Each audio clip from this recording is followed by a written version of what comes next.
அனைவருக்குமே வணக்கம். சற்று முன் கிடைத்திருக்கக்கூடிய ஒரு மிக மிக முக்கியமான செய்தி ஒன்று வெளியாகி உள்ளது.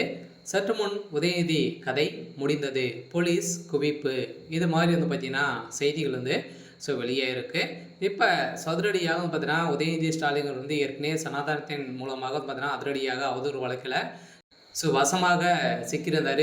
இந்த நிலையில் இன்று பார்த்தீங்கன்னா இந்த வழக்கின் அடிப்படையில் நேரில் உதயநிதி ஸ்டாலின் அவர்கள் பெங்களூர் நீதிமன்றத்தில் ஆஜராக வேண்டும் அப்படின்ற மாதிரி உதயநிதி ஸ்டாலின் அவர்கள் போட்ட உத்தரவின் அடிப்படையில் 2 முறை சம்மன் அனுப்பியும் உதயநிதி ஸ்டாலின் பார்த்தீங்கன்னா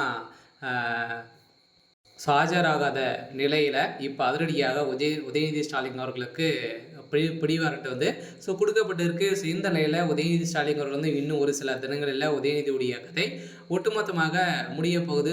ஏற்கனவே ஒரு மிகப்பெரிய பிரச்சனைகள் போயிட்டு இருந்தாலுமே இப்போ அதிரடியாக பார்த்தீங்கன்னா இந்த சம்பவத்தின் அடிப்படையில் உதயநிதி ஸ்டாலின் மீது நிறைய விதமான வழக்குகள் இருக்குது.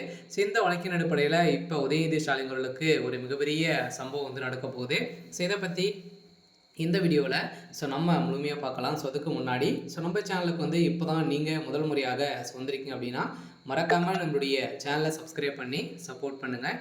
வாங்க வீடியோக்குள்ளே போகலாம். அதை பற்றினா சனாதனத்தை குறித்து அவதூறு பேச்சு தொடர்பாக உதயநிதி மீது ஸ்டாலின் மீதும் ஜாமீன் வழக்கை பெங்களூர் நீதிமன்றத்தில் உத்தரவிட்டுள்ளது. டெங்கு மலேரியா போல சனாதனத்தையும் ஒழிக்க வேண்டும் என அமைச்சர் உதயநிதி ஸ்டாலின் அவர்கள் பேசிட்டு இதற்கு எதிராக பல்வேறு மாநிலங்களில் வழக்கு தொடரப்பட்ட நிலையில் இந்த வழக்கில் நேரில் ஆஜராக வேண்டும் என பெங்களூர் நீதிமன்றத்தில் பார்த்தீங்கன்னா 2 முறை சமன் அனுப்பியும் உதயநிதி ஆஜராகவில்லை.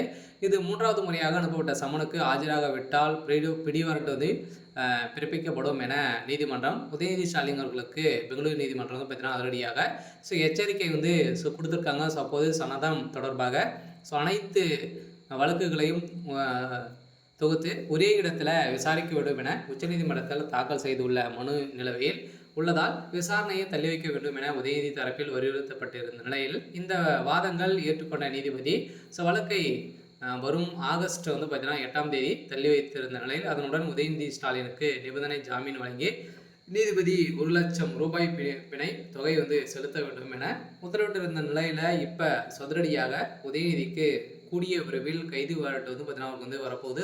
ஆஜராகவில்லை அப்படின்னா கட்டாயம் உதயநிதி ஸ்டாலின் கைது செய்யப்பட போகிறாரு.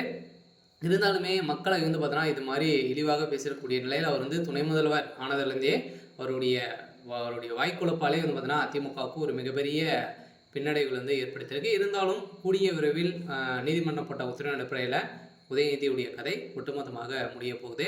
சரி, ஓகே. இன்னைக்கான அப்டேட் இதுதான். மறக்காமல் நம்மளுடைய சேனலை சப்ஸ்கிரைப் பண்ணி சப்போர்ட் பண்ணுங்கள். தேங்க்யூ.